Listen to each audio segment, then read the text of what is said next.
રાજુલા નગરપાલિકા ચૂંટણીમાં તંત્ર દ્વારા ચુસ્ત બંદોબસ્ત। નગરપાલિકામાં આવતીકાલે યોજાશે મતદાન। તમામ બૂથ પર ઈવીએમ મશીનો સાથે કર્મચારીઓ પહોંચ્યા બૂથ પર। સંવેદનશીલ બૂથો પર એસપી સંજય ખરાતે લીધી મુલાકાત। શાંતિપૂર્ણ માહોલ વચ્ચે મતદાન યોજાય એ માટે પોલીસનો ચુસ્ત બંદોબસ્ત। ડીવાયએસપી સહિત પોલીસ સ્ટાફ મુકાયો બંદોબસ્તમાં।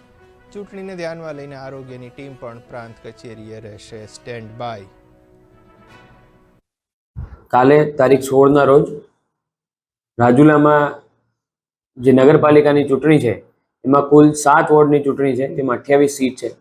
આ જે ચૂંટણી છે એ 12 અલગ અલગ બિલ્ડિંગ, જેમાં ટોટલ 37 બૂથ છે, એમાં યોજાનાર છે।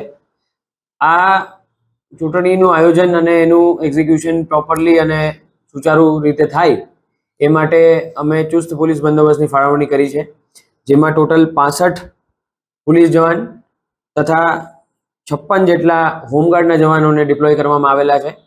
આમાંથી ટોટલ 7 જે છે એ સંવેદનશીલ બૂથ છે, સંવેદનશીલ બિલ્ડિંગો છે, જેમાં 26 સંવેદનશીલ બૂથ છે।